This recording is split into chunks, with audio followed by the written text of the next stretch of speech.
যেতে দিবি না, যেতে দিবি না আমায়, যেতে দিবি না আমায়, তোরা আটকে রাখবি, শেষ করে দেব সব কটাকে আজ শেষ করে দেব।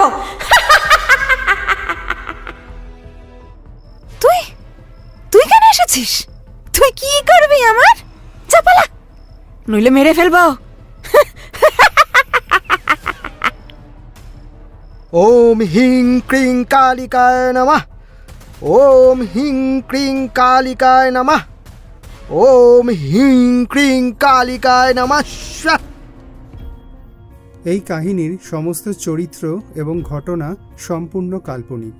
বাস্তবে জীবিত বা মৃত কোনো ব্যক্তির অথবা কোনো ঘটনার সাথে এর মিল থাকলেও তা সম্পূর্ণ অনিচ্ছাকৃত এবং কাকতালীয়। ব্যবহৃত অপ্রাকৃত এবং অলৌকিক ঘটনাক্রম পরিবেশনার উপক্রম মাত্র। কুসংস্কারে বিশ্বাস করবেন না, কুসংস্কার ছড়াবেন না।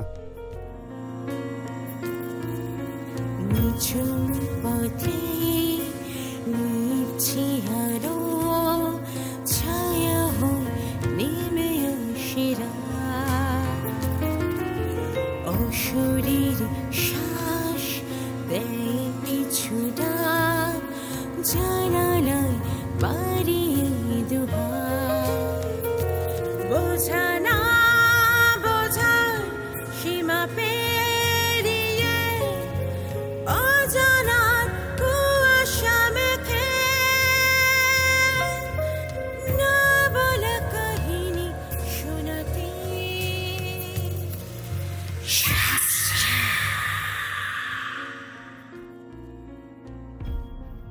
নমস্কার। জানা অজানার মাঝে থেকে পৌলমী ও জয়দীপ আবার চলে এসেছে আপনাদেরকে গল্প শোনাতে। শ্রোতা বন্ধুরা, আজকে আপনারা যে গল্পটি শুনতে চলেছেন, গল্পের লেখক বিরাজ ভদ্র। গল্পের নাম রাঙাদিদা ও ফুলকুমারী। এই গল্পটি প্রকাশিত হয়েছিল 1992 সালের জুলাই মাসের শুকতারাতে। শুনতে থাকুন লেখক বিরাজ ভদ্রের কলমে রাঙাদিদা ও ফুলকুমারী। ভূতের গল্প শুনতে কে না ভালোবাসে। কত নামেই না আমরা তাদের চিনি, যেমন ব্রহ্মদত্তী, মামদভূত, প্রেতনী, শাকচুন্নি, গোপীগাইন, বাঘাবাইন। হ্যাঁ, ওখানে তো আবার ভূতের নাচও দেখা গেছে। আমি একটা মেয়ে ভূতের কথা শুনেছি ছোটবেলায়। তার নাম সে বলেছিল ফুলকুমারী। ভূত যদি পোড়োবাড়ি বনে জঙ্গলে থাকে তবে থাক না, বিশেষ কিছু আসে যায় না। অমাবস্যার রাত্রে, ঘোর দুপুরে অথবা ভর সন্ধেবেলায় তেনারা আবার ভয় দেখাতেও পারেন। তাই ওই সব জায়গায় যখন তখন না গেলেই হলো। তবে বনের ভূতের থেকে মনের ভূতকে আমরা বেশি ভয় পাই। একদিন দুপুর রাত্রে চাঁদের আলোয় একটা কলা গাছকে আমার মনে হয়েছিল সাদা শাড়ি পরা একটা ভূত যেন এদিকে ওদিকে হাওয়ায় আবার হেলছিল দুলছিল। ও মা, ওটা যে বাগানের চেনা কলা গাছ সেটা বুঝতে কয়েক সেকেন্ড লেগেছিল। আর তার মধ্যেই বুকটা একবার ধক করে উঠেছিল। লোকে বলে বিজলি আলো আসার পর থেকে ভূতেরা সব পালিয়ে গেছে। এখন আর ভূত দেখার বা ভূতে ধরার গল্প তেমন শোনা যায় না। কিন্তু বহু বছর আগে, যেমন ধরা যাক স্বাধীনতার প্রাককালে, গ্রামের দিকে ভূতেদের বেশ দৌরাত্ম্য ও বেশ অম্বিতম্বি ছিল। আমার এক দূর সম্পর্কের ঠাকুমাকে একবার ভূতে ধরেছিল। বাবা মার কাছে সেই ঘটনা শুনেছি। সেই ঠাকুমাকে আমরা ডাকতাম রাঙাদিদা বলে। খুব ছোটবেলায় তাকে দেখেছি। বুড়ো বয়সেও তার গায়ের রং ছিল রাঙা রাঙা ফর্সা। সেই রাঙাদিদাকে ভূতে ধরেছিল। তখন তার বয়স 20 কি 21 হবে। আমাদের গ্রামের বাড়িটা আগে ছিল ছোটখাটো একটা জমিদার বাড়ির মতো। অনেক লোকজন থাকত। একদিন সন্ধেবেলায় রাঙাদিদার বর রাঙা দাদুর খুব জল তেষ্টা পেয়েছিল, তাই তিনি রাঙাদিদাকে বললেন, রাঙা বউ, এক গ্লাস জল দাও তো, হঠাৎ খুব জল তেষ্টা পেয়েছে। এ বাবা, ঘরে তো একটুও জল নেই। তুমি দাঁড়াও একটু, আমি এক্ষুনি রান্নাঘর থেকে জল এনে দিচ্ছি। রান্নাঘরটা ছিল একটু দূরে। রাঙাদিদা তাই তাড়াতাড়ি গেলেন জল আনতে। কিন্তু সেই যে গেলেন, রাঙাদিদা আর আসেন না। রাঙাদাদু দু একবার ডাক দিলেন। কি হলো? রাঙা বউ তো সে কখন গেল জল আনতে রান্নাঘর থেকে, এখনো তো এলো না। এদিকে তেষ্টায় আমার বুক ফেটে যাচ্ছে। রাঙা বউ, ও রাঙা বউ, কোথায় গেলে গো? রান্নাঘর থেকে জল আনতে বুঝি এত সময় লাগে? কি হলো, শুনতে পাচ্ছ? যা বাবা, কোনো সাড়া শব্দও নেই দেখছি। শুনতে পাচ্ছে না নাকি? ধুর, দেখি তো গিয়ে কি হলো। কয়েকবার ডাকা সত্ত্বেও সারা শব্দ না পাওয়ায় রাঙাদাদু নিজেই এলেন বাইরে। এসে দেখেন রাঙাদিদা বকুল গাছে হেলান দিয়ে দাঁড়িয়ে আছেন চুপচাপ। কাছে গিয়ে রাঙাদাদু বললেন, এ কি কাণ্ড! সেই কখন জল আনতে পাঠিয়েছিলাম, এতবার ডাকলাম সাড়াও দিচ্ছ না, আর এখানে এভাবে দাঁড়িয়ে আছো কেন? কি হলো কি? চলো বলছি। এই কথা রাঙাদাদু বলা মাত্রই খোনা গলায় রাঙাদিদা বললেন, খবরদার, আমি ছবি নি বলে দিচ্ছি। মানে এসব তুমি কি বলছো? কি হয়েছে কি তোমার? দাদু অবাক হয়ে চেঁচিয়ে উঠলেন। অনেকে ছুটে এলো। রাঙাদিদা বড়দের দেখে ঘোমটাও টানলেন না, বরং শাড়ির আঁচল গাছ কোমর করে বেঁধে সবাইকে শাসাতে লাগলেন। কি হলো? এত চেঁচামেচি কিসের? ও রাঙা বউ, কি হয়েছে তোমার? অমন করে হাসছো কেন এখানে দাঁড়িয়ে? গুরুজনেরা এসেছেন। রাঙা বউ, মাথায় ঘোমটা দাও, চলো ঘরে চলো। কেউ আমি ছবি নি, ছুলে শেষ করে দেব। আমায় তোরা চিনিস না।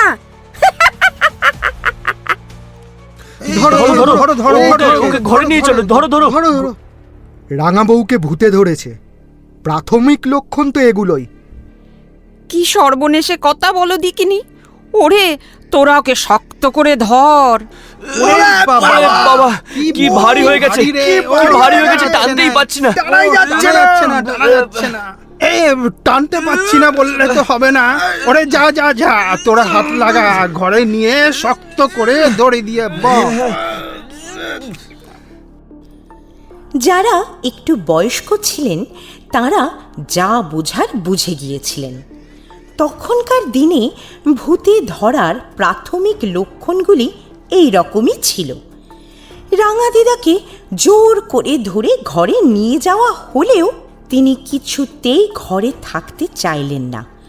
সকলকে সাবধান করছেন ও শাসানি দিয়ে বলছেন, ছাড় বলছি আমায়। ভালো চাস তো আমায় ঘরের বাইরে যেতে দে, নইলে সব কটাকে মেরে ফেলবো। কোনো কথা শুনবি না ওর। শক্ত করে খুঁটির সঙ্গে বাঁধ ওকে, না হলে বেরিয়ে যাবে। উফ, গায়ে এত জোর কি করে মারলো? আমরা চারজন সমুদ্র লোকও মিলে পারছি না। ও কি আর এখন তোদের রাঙা বৌদিদি আছে রে? ওর ওপর এখন পেতনি ভর করেছে। শোনো সবাই, পাশের গ্রামের ওঝা আছে, খবর দিতে হবে এক্ষুনি, না হলে সর্বনাশ হতে পারে। আর বেশি দেরি নেই, যাও, দাঁড়িয়ে থেকো না, ওকে কিছুতেই বের হতে দেওয়া যাবে না। যেতে দিবি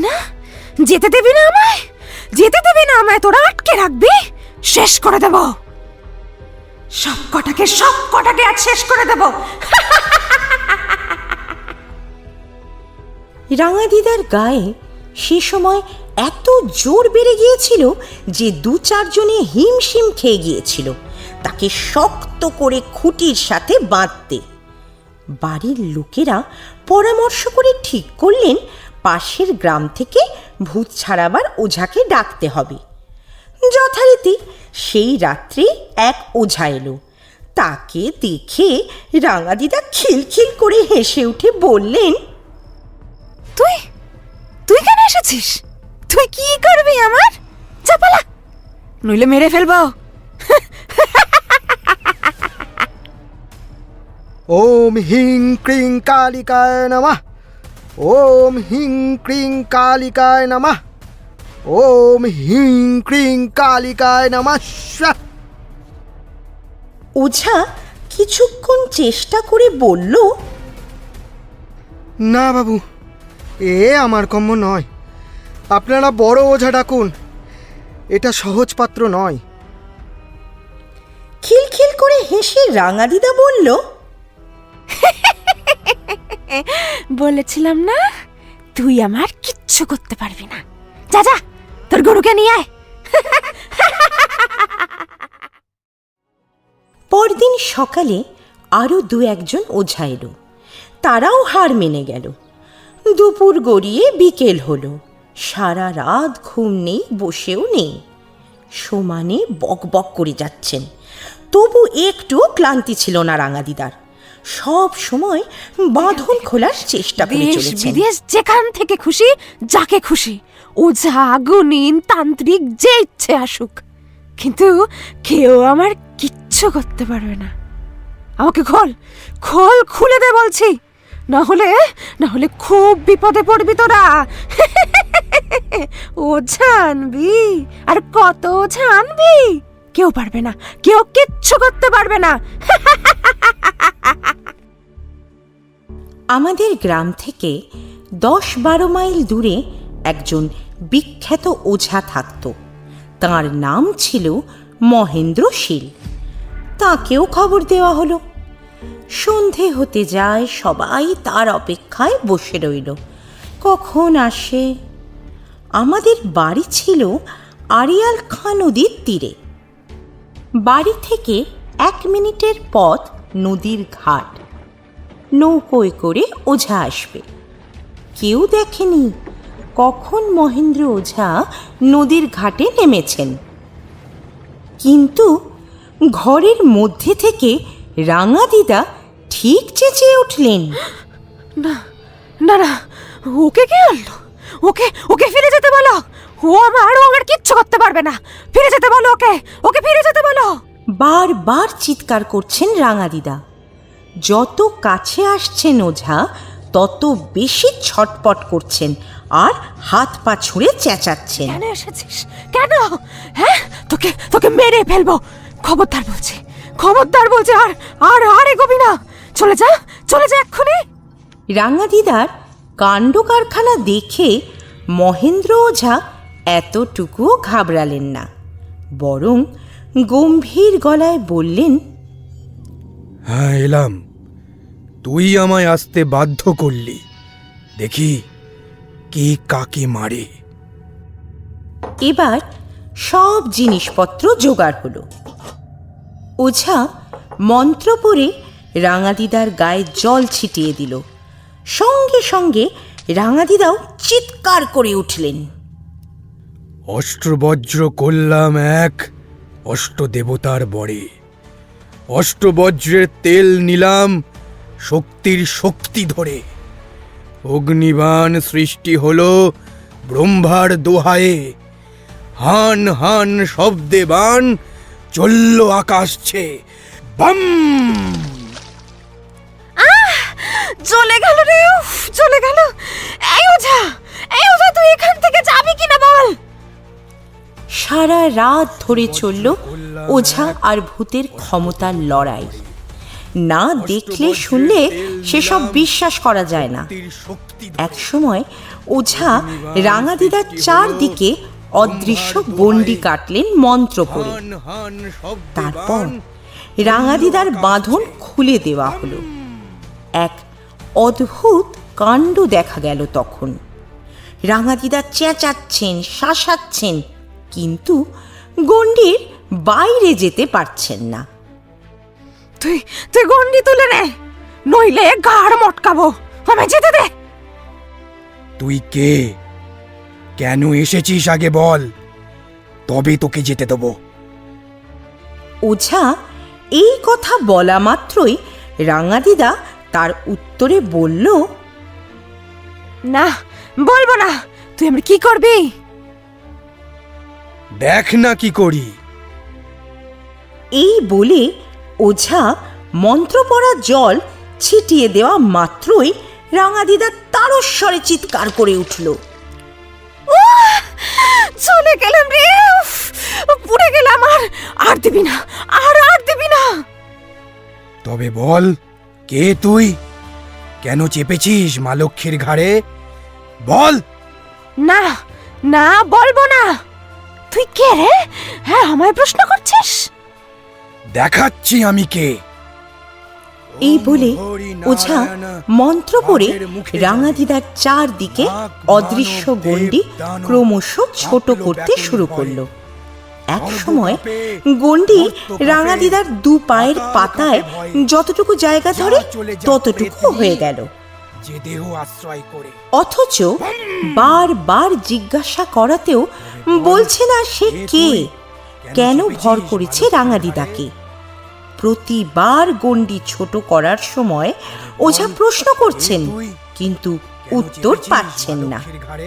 কয়েকবার এরকম করার পর ওঝার চোখ জবা ফুলের মতো লাল হলো রাগে। সে বলল, যখন বলবি না তুই কে, তখন দাঁড়া, এক পায়ে দাঁড়া, দাঁড়া, দেখি কতক্ষণ থাকতে পারিস। দাঁড়া। রাঙাদিদা এক পায়ে দাঁড়াতে বাধ্য হলেন। কিছুক্ষণ এইভাবে দাঁড়িয়ে থেকে চিৎকার করে উঠলেন, আমি আর পারছি না। উহ, কি কষ্ট। এই ওঝা, আমায় দু পায়ে দাঁড়াতে দে। আগে বল তুই কে, তবে দু পায়ে দাঁড়াতে দেব। বলছি। তবে দাঁড়া দু পায়ে। ওঝা বললেন, কিন্তু দু পায়ে দাঁড়িয়েই রাঙাদিদা বললেন, না, বলবো না। তবে রে, এই নে, আবার দাঁড়া এক পায়ে। বলছি। বার কয়েক এভাবে এক পা থেকে দু পায়ে দাঁড়াতে পেয়ে কিছু বলতে অস্বীকার করায় ওঝা ভয়ানক রেগে গিয়ে বলল, অনেকক্ষণ জ্বালিয়েছিস, তুই একটা প্রেতনি।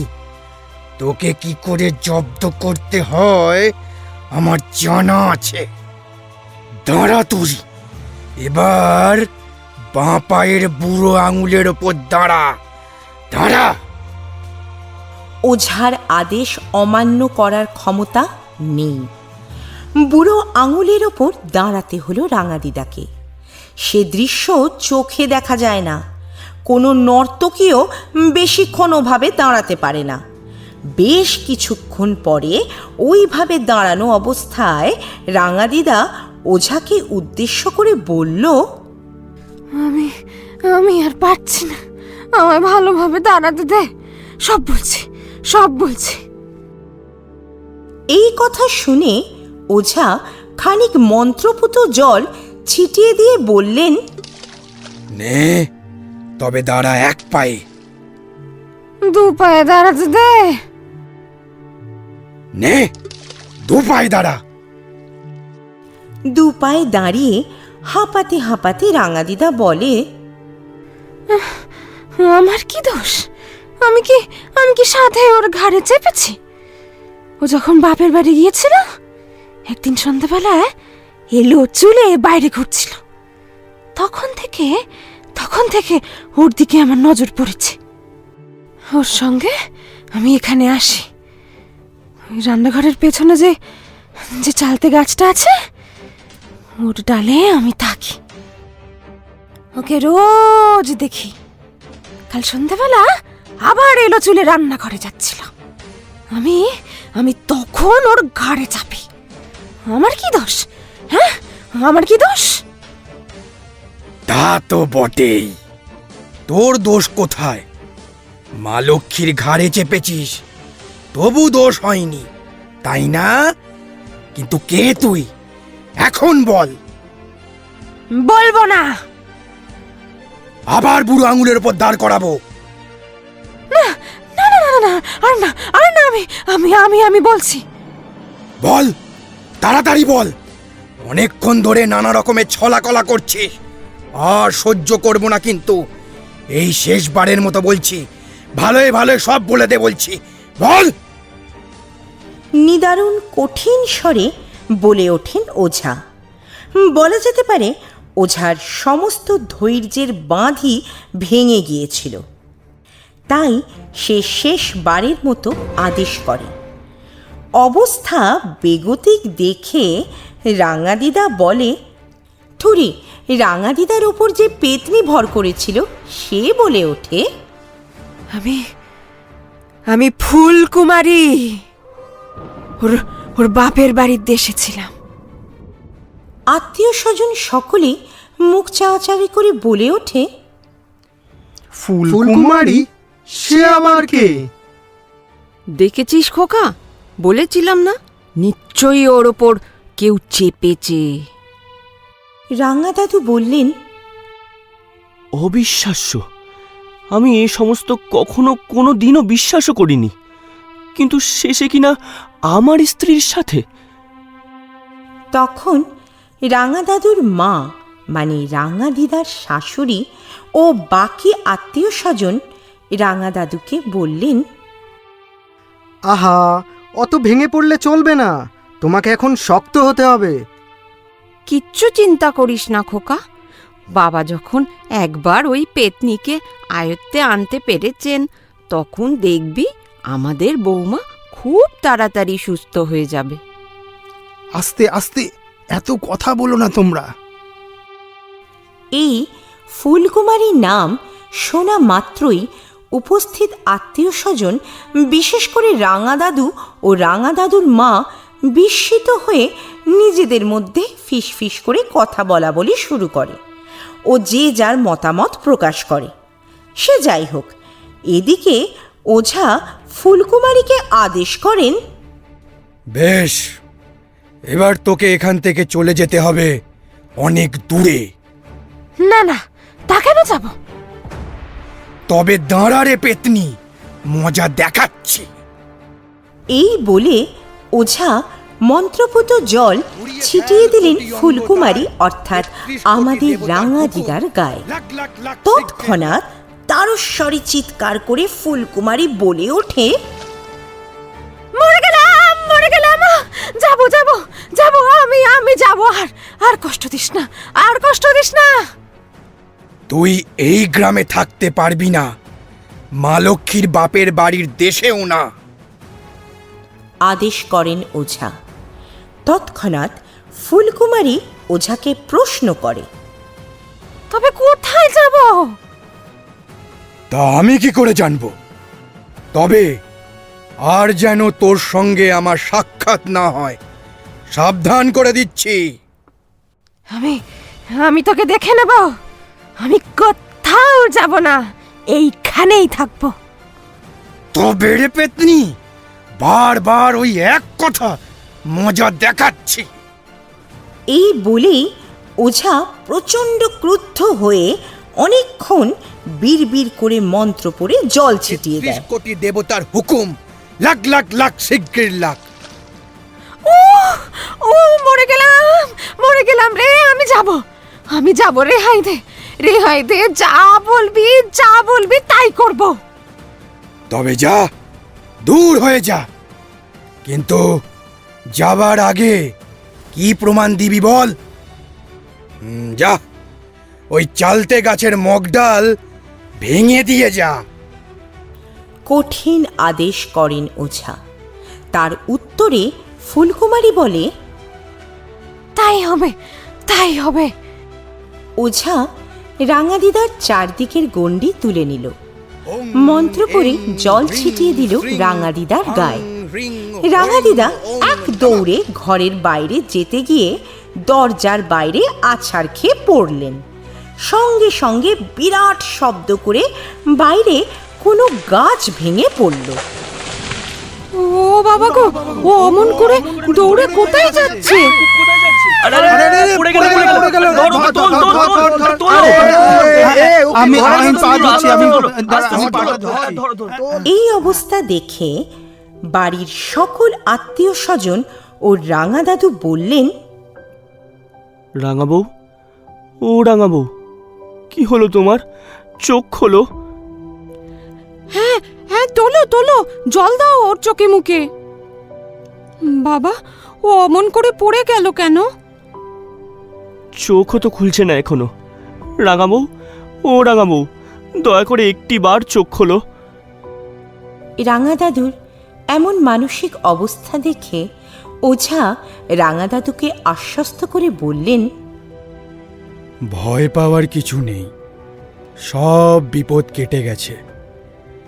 মা লক্ষ্মীর ওপর দিয়ে তো কম ঝড় গেল না, তাই একটু দুর্বল হয়ে পড়েছে। ওই তো, চোখ খুলেছে, চোখ খুলেছে।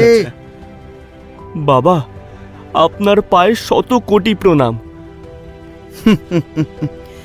আমি কেউ নয় রে, সবই মায়ের ইচ্ছা। এই জগৎ সংসারে সবই তারই লীলা খেলা। রাঙা দিদাকে সকলে ঘরে নিয়ে যাওয়ার পর ধীরে ধীরে জ্ঞান এলো ও আস্তে আস্তে স্বাভাবিকও হলো। এদিকে রাতের অন্ধকার কেটে গিয়ে ভোরের আলো ফুটেছে। সকলে বাইরে এসে দেখল পুরনো বিরাট চালতে গাছের মগডাল ভেঙে পড়েছে।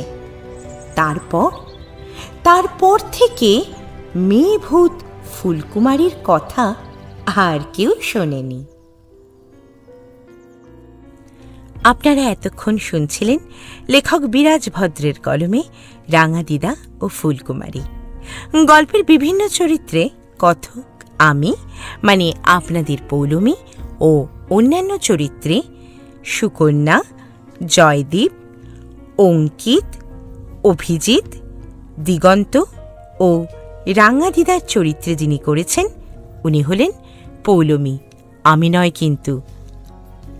শুনতে থাকুন আরও ভালো ভালো গল্প, আর অবশ্যই আমাদের সঙ্গে থাকুন। শুনুন, শোনান, শান্তিতে ঘুমান, জানা অজানার মাঝে।